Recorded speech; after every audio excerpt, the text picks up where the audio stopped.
di teras temu rasa. Mau hijrah. Nah, ini masuk nih ke konsep yang tadi. Mau hijrah. Kan musim hijrah ya. Sampai saat ini sedang musim tuh. Hijrah apa, hijrah ini dan sebagainya. Ya, sampai kami pun buat hijrah ekstrim dan ini lebih ekstrim loh. Jadi ekstrim programnya semuanya. Siap, nggak siap kalau ikut program hijrah ekstrim itu harus ekstrim juga. Nah, kebanyakan yang hijrah itu apa? Fokusnya di mana? Hijrah itu kemana-mana pakai gamis, pakai jubah.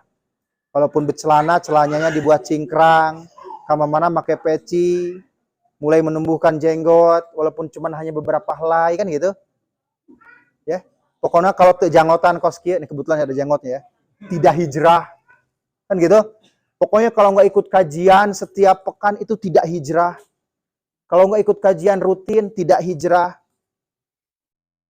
Kenapa banyak yang berat tuh kayak gitu? Yang rumah tangga nih, suaminya hijrah, kenapa selalu dilarang oleh istrinya? Karena apa? Kebanyakan mereka sudah mulai move on, hijrah, itu dijadikan alasan untuk tidak lagi maksimal dalam mencari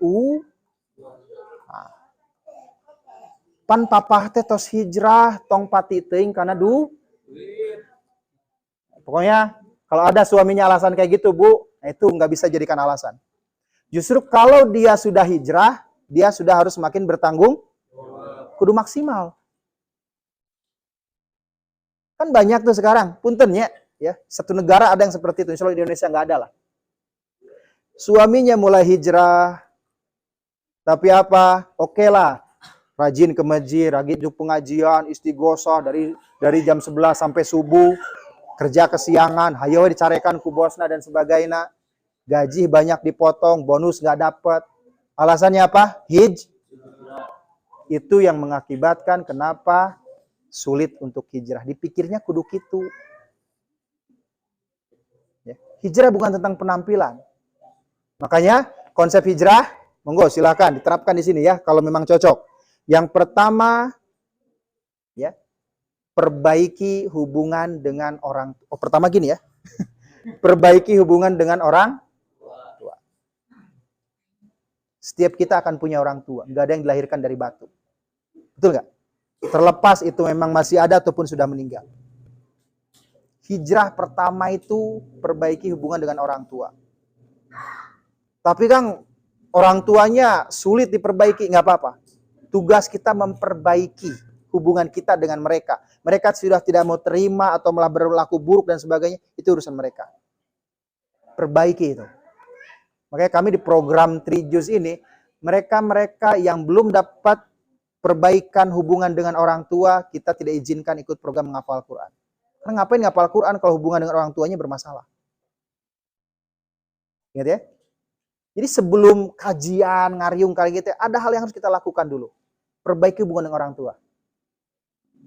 Siapapun Anda, siapapun kita akan punya orang tua. Ya. Perbaiki. Datang ke orang tua, minta hampura. Ada nggak salah dengan orang tua?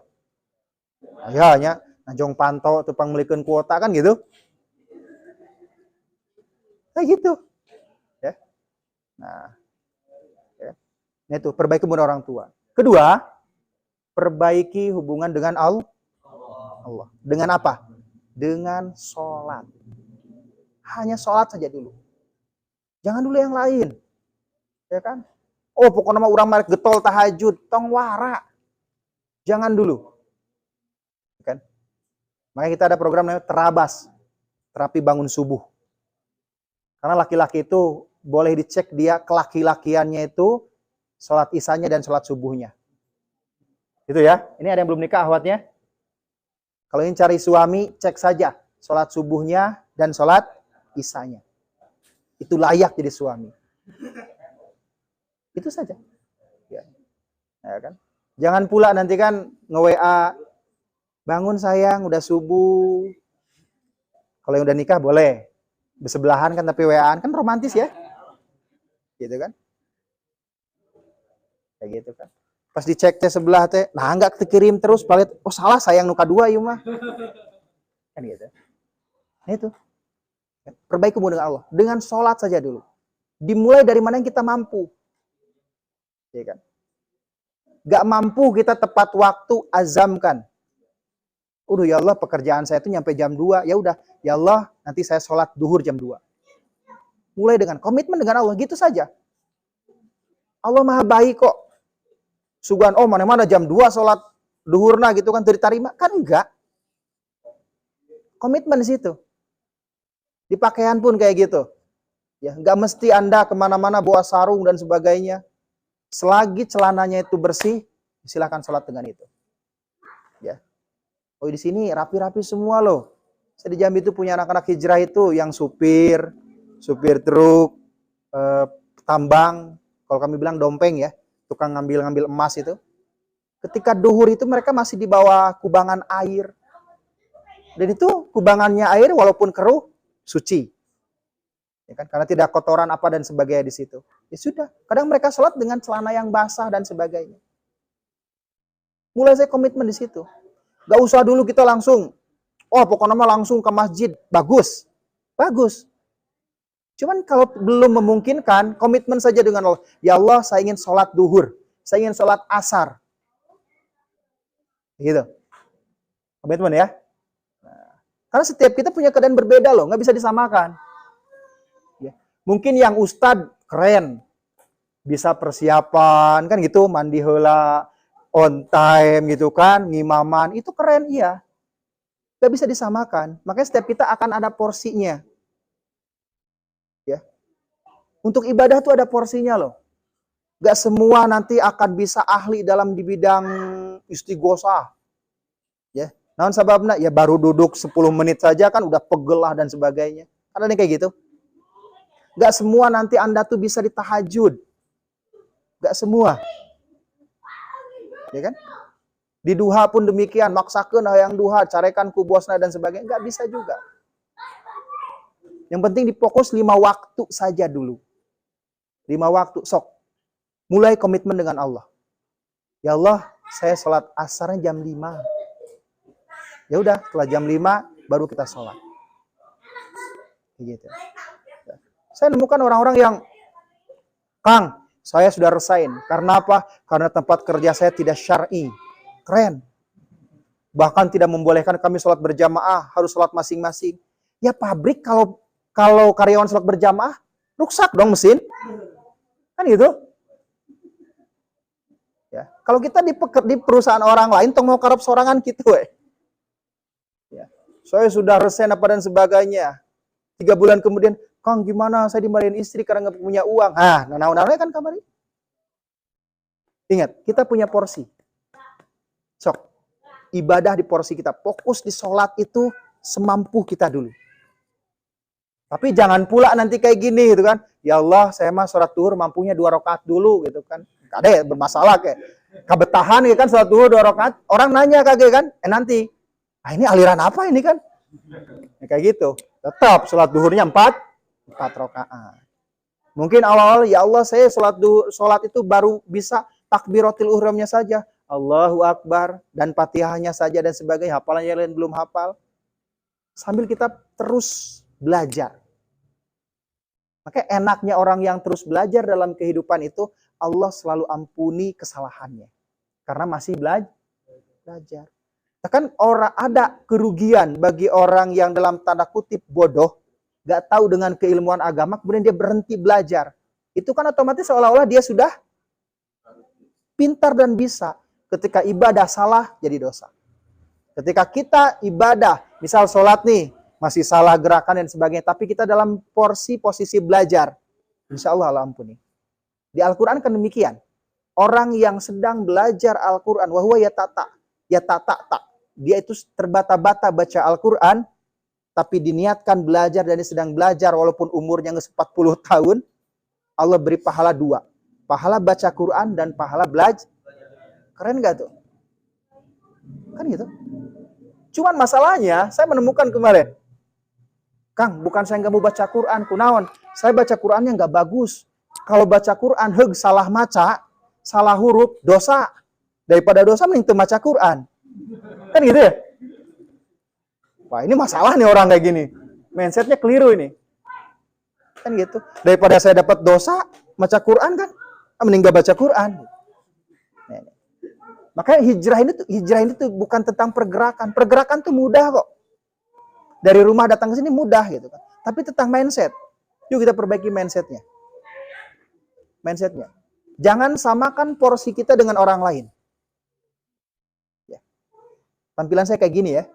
Tapi Anda tahu, latar belakang saya mondok di pesantren Salafiyah, pesantren klasik. Cikulus. Dulu klasik gitu kan, sekarang modern kan. Cikulus, arah daerah Sempur ke sini dan sebagainya. Kenapa seperti ini? Karena ayah saya bilang, kamu porsinya nggak bisa sarungan. Pada kenyataan iya, jamaah saya kebanyakan bapak-bapak, mereka-mereka yang punya masalah kehidupan dan sebagainya, anak-anak muda, kayak gitu. Porsinya ada. Keluarga saya sarungan. Supaya saya bilang, kamu nggak kayak gitu penampilannya. Oke, jamaah-jamaah itu dari semua kalangan, dari mereka pengusaha yang ingin hijrah ke syar'i dan ke syariah dan sebagainya. Ada porsi. Ustadz pun ada porsinya. Apalagi kita yang ingin bergerak ibadah kepada Allah. Karena konsep agama kita, ini ya, enaknya konsep agama kita. Allah tidak melihat seberapa banyak kita ibadah. Tapi Allah melihat kualitas ibadah kita. Maksud kualitas apa? Kesungguhan ibadah. Mungkin saya bisa sholat berjamaah duhur sampai maghrib terus 1 hari 24 jam 5 waktu itu berjamaah dengan nyantai dan sebagainya karena saya nganggur di rumah. Tapi ada Anda ini tuh kan masih pakai baju dinas datangnya. Kan gitu. Anda harus ngantar orderan dan sebagainya kan. Dikejar orderan ini itu ke masjid sesempatnya. Dengan kita ada effort di situ, ada kesungguhan di situ. Itu yang Allah nilai loh. Kan sholat nama biheng lah kan? Tahu biheng? Ya. Kan sholat nama biheng dibilang husunya dan sebagainya. Allah lihat itu apa? Perjuangan kita untuk menuju ke masjidnya itu loh. Kan lebih susah ya. Lebih susah loh. Ya. Nah ini. Jadi semakin kita sulit dalam kehidupan ini untuk beribadah, berarti kita harus yakin di situ Allah tambahkan pahalanya. Kan ke masjid pun gitu ya. Allah hitung dari mulai apa? Dari mulai berangkatnya tuh. Kalau yang dekat, kalau yang perjalanannya dekat, langkahnya segitu dapat pahalanya. Kalau yang jauh lagi, makanya kalau ingin pahalanya gede, kekurlingan lah baru ke masjid. Ya kan? Pas nyampe masjid orang sudah bubar kan? Ngesan sholat lagi, tulus kan gitu. Malah nggak jadi kan? Nah itu. Sok kita punya porsi. Jadi pertama tadi apa? Perbaiki saja hubungan dengan orang tua dulu. Jangan dulu, wah ini kita buat program dan sebagainya. Pokoknya kita istighosah akbar. Bagus, saya tidak menyalahkan, bagus. Namun kalau hatinya belum pas, ngegernyem itu. Apalagi kalau ada ustadz, doanya sudah agak lama kan. Doa naon ustadz kan gitu. Ngegernyem gitu. Nah, perbaiki orang tua, kemudian perbaiki hubungan dengan Allah. Cukup dengan sholat saja dulu. Dengan semampu kita. Ya. Nama anak saya satu namanya Arkan. Kenapa namanya Arkan? Karena selama setahun saya bahas arkanul wudu wa arkanus sholah. Rukun wudu dan rukun sholat. Setahun teangges-angges, Bu. Pak. Di mereka yang pemuda hijrah. Tapi kebanyakan kakek-kakek pada saat itu ya. Setahun itu. Kita suruh praktek satu persatu. Oh gini loh berdirinya. Gini takbiratul ihramnya. Ya. Yuk kita adakan itu nanti. Praktek sholat. Kan kayak gitu. Laki-laki bisa kayak gitu. Itu. Ya kan? Perbaiki hubungan dengan Allah. Kemudian, lembutkan hati. Nah, ini yang sebenarnya jadi kompleks. Waktu saya masih lama. Berapa menit lagi? Nanti langsung gini saja ya. Kalau waktu saya udah habis. Ya kan? Nah, perbaiki, tadi apa saya bilang? Perbaiki hati dengan dilembutkan hati. Mohon maaf sekali. Banyak mereka yang hijrah rupa melembutkan hati. Hingga akhirnya hatinya masih ada di atas. Kan orang yang tonggak, yang sombong, yang hirup sakadaik, dan sebagainya. Itu kan di atas tuh hatinya tuh. Diomongin sama orang sulit. Ketika dia sudah mulai hijrah itu kan pensucian hati. Pensucian ya. Nah, sucinya sudah, hatinya belum baik. Ketika hijrah, maka dia akan merasa paling benar sendiri. Gitu. Nah, jangan heran, orang-orang hijrah itu Tuh kan si itu mah, jika geus bakal ahli neraka tah mah euy. Wah, pokoknya meninggali orang tuh, wah neraka gitu. Seolah-olah dia tuh surga dia sendiri gitu kan. Gitu. Itu kan. Nah, makanya kalau Anda ngaji, nanti fokusnya menghukumi orang lain, ada yang salah dengan cara ngaji. Ngaji itu fokusnya nanti menghukumi diri sendiri, bukan hukumi orang lain. Kalau fokus menghukumi orang lain, tuh si itu mah. Dia pakai kerudung, tapi kerudungnya dililit-lilit di lehernya dan sebagainya, apa tuh engap. Jangan protes orang lain. Gitu kan? Kan kayak gitu. Tuh si itu mah kan katanya orang Islam, tapi pas azan dia masih tetap aja dan sebagainya gitu. Akan sibuk menghukumi orang lain. Makanya hijrah itu apa? Melembutkan hati. Punten ya, punten. Di kalangan para asatid, para kiai, karena saya di situ juga, kenapa banyak para kiai asatid itu keras hatinya? Kenapa ayah saya mengatakan, kamu kalau jadi kiai saja gitu kan, jadi ustadz gitu, ngimaman, sholat, berat nanti. Teas hati, tahu teas? Nanti akan mengeras itu. Lembutnya dengan apa? Amal soleh. Jadi apa? Mamat soleh. Amal soleh. Yang melembutkan amal soleh. Nah ketika kami itu, ya, saya dengan tim, kemarin di Bandung itu, sampai ada 32 pondok, kita datangi ngantar beras, ngantar apa namanya itu? Telur ke sana, GIP, GIB, ya, dengan programnya Munzalan dan Sidak, mungkin tahu ya, silakan cek saya di Instagram. Kenapa kita turun? Kan kudu nama kiai mah ke sana gitu. Kami yang turun. Sekalipun saya pas pakai jas, pakai apa dan sebagainya, ngakatin tuh kudu. Biar apa? Itu yang membuat melembutkan kita hati kita. Kalau sudah kita buat sekat, orang mah ustadna gitu kan langsung aja kayak imah kiaina itu foto-foto dan sebagainya. Saya dimarahin dulu sama ayah saya itu. Pas acara Maulid Nabi, gitu kan. Itu bantuan apa dan sebagainya. Itu yang melakukan amal soleh. Mau bergerak, gerakan badan kita di kebaikan. Ya. Ilmu mah mudah.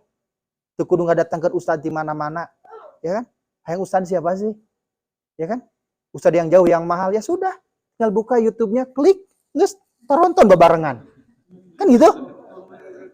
Kan gitu ilmu ya? So, ingin tahu tentang apa? Ya kan? Ya. Baru tanya, sulit ngundang Ustadz Abdul Somad. Kudu ngundang. YouTube-nya banyak, tonton bareng-bareng udah ini proyektor. Ilmu mudah. Tapi yang sulit dari kita yang lakukan apa tuh? Melembutkan hati. Makanya program ketika Anda semua mau hijrah, sok lembutkan hati dengan apa? Dengan amal soleh. Makanya kan orang-orang kalau sudah mati itu ditanya apa ketika dia punya harapan cuma satu. Pak Asod, dako. Ingin sedekah. Sedekah.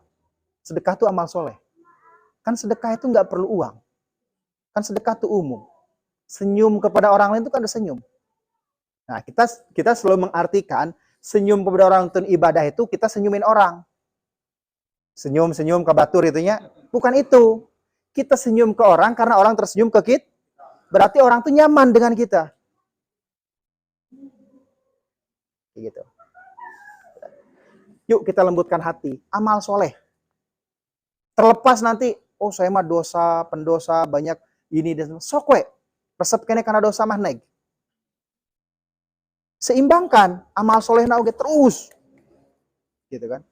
Karena untuk menyeimbangkan itu bukan menghilangkan sesuatu itu sulit. Ya, kunaon yang hijrah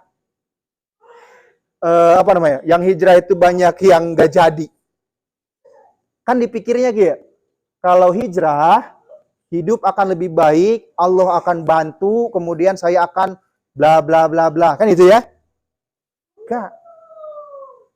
Banyak yang protes tuh, Kang, saya semenjak hijrah itu, saya malah begini, pacar saya nikah sama orang. Nah, ini cangir, kemana itu? Ya?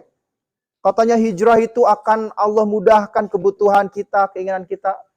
malah dinikahi orang. Kan gitu. Ketika saya bekerja pun yang tadinya banyak seseran dari situ, tahu seseran? Banyak dari sini, dari situ, kok sekarang malah sulit.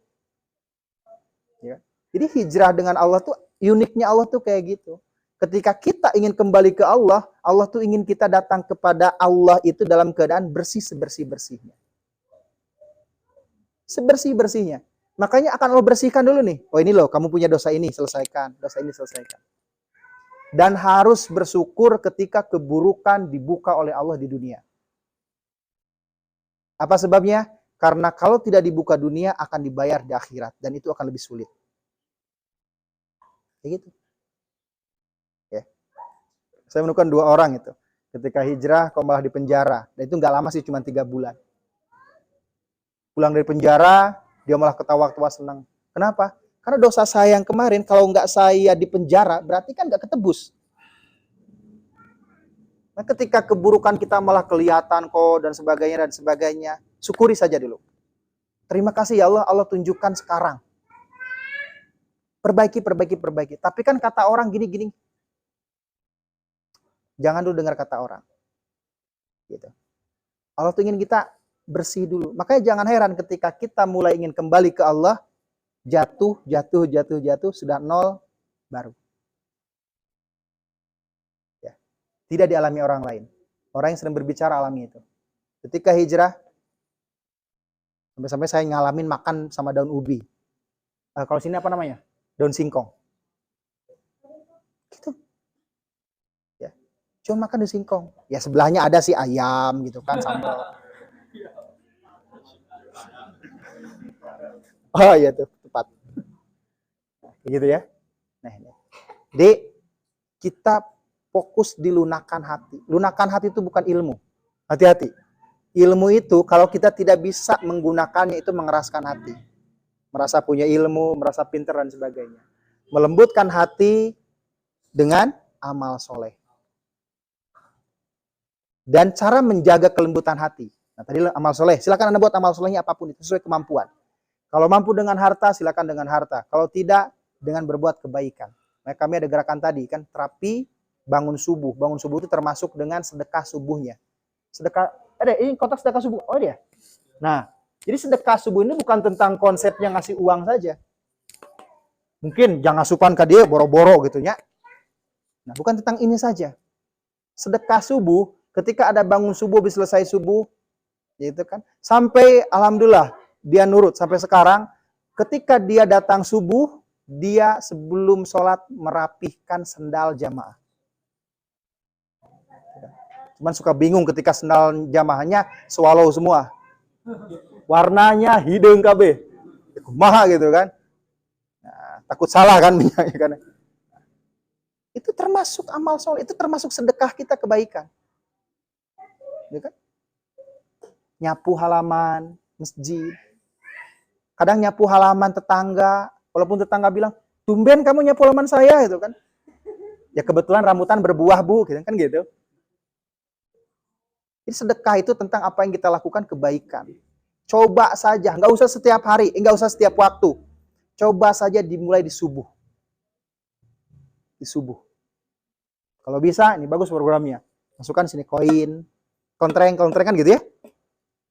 Atau 2.000, 100.000. Aduh salah, karena iuan, tinggal buka kan. Nah, jadi aman ini. Aduh salah ya 100. Nah. Gitu kan. Nah, tetep gitu kayak, Kang, Nabi tong dibuka kan, pulangan ya tadi. Kayak gitu. So, ya. Amal soleh, nggak usah dulu setiap hari dan sebagainya. Gitu kan. Coba saja di subuh.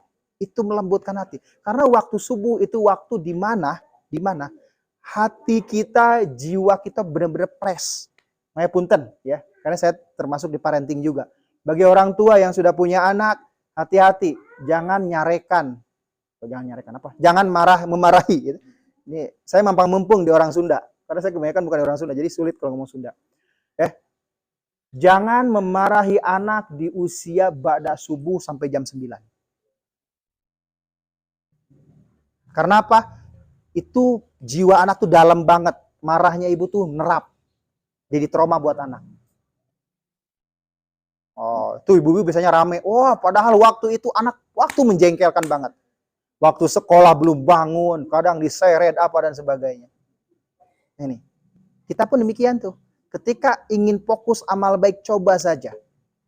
Terabas ya namanya kami itu. Terapi, kita buat programnya 90 hari. Gak usah banyak-banyak 90 hari. Coba saja 40 hari kita fokus amal kebaikan. Belum bisa dengan berjenis rupiah, silahkan naon we. Termasuk itu menjejerkan sendal jamaah apa dan sebagainya. Coba saja, itu akan melembutkan hati itu. Frekuensi marah kita akan berkurang apa dan sebagainya. Simpel ya? Simpel, hidup itu simpel kok. Hijrah itu simpel, nggak sulit. Penampilan mah nanti lah gitu kan. Penampilan mah nanti. Ya, yang penting mantep lah kelihatan gitu saja dulu. Kayak gitu. Ya. Nah, yang pertama apa? Perbaiki hubungan orang tua. Kemudian selanjutnya hubungan dengan Allah, maksimalkan sholat kita, ya. Kemudian lembutkan hati dengan amal soleh, jaga amal lembutan tadi itu dengan apa? Biqiraatil Quran. Untuk menjaga kelembutan hati dengan baca Quran. Belum bisa baca Quran, ikut program perbaikan baca Quran. Nepi ka kolot tuh bisa-bisa, nggak apa-apa. Sekurang-kurangnya akan Allah berikan berkah dari Al-Quran. Karena keberkahan Al-Quran itu apa? Lembut hati. Kalau ada orang deket dengan Al-Quran tapi hatinya nggak lembut, berarti ada masalah. Terlepas kita berbicara nanti keberkahan ini apa dan sebagainya. Yang penting keberkahan utama yang Allah akan berikan kepada mereka yang fokus dengan Al-Quran. Baik membacanya dan mempelajarinya, itu akan dilembutkan hatinya. Akan Allah jaga terus kehidupannya. Gitu. Jadi Al-Quran itu bukan tentang bisanya, tapi belajarnya.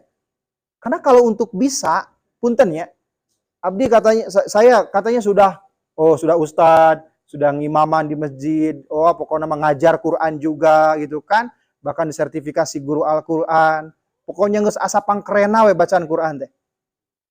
Tapi ketika kita ada program tasheh dengan pihak Yambua dari Kudus, subhanallah, bacaan Fatihah saya seminggu baru lulus. Ya. Ya. Komuno kakarak mereka. Gitu. Setahun sudah kan. Kayak gitu. Jadi kalau kita berbicara standar harus bagus kayak gimana, ada tingkatannya tuh. Apalagi kalau kita sampai pengambilan sanad dan sebagainya. Kenlah jauhan ngambil sanad dan sebagainya nama itu kan. Ku orang fokus mempelajarinya. Makanya jangan salahkan mereka baca Al-Quran begini. Setiap kita akan ada porsinya. Sok, yang penting fokus mempelajari gitu saja.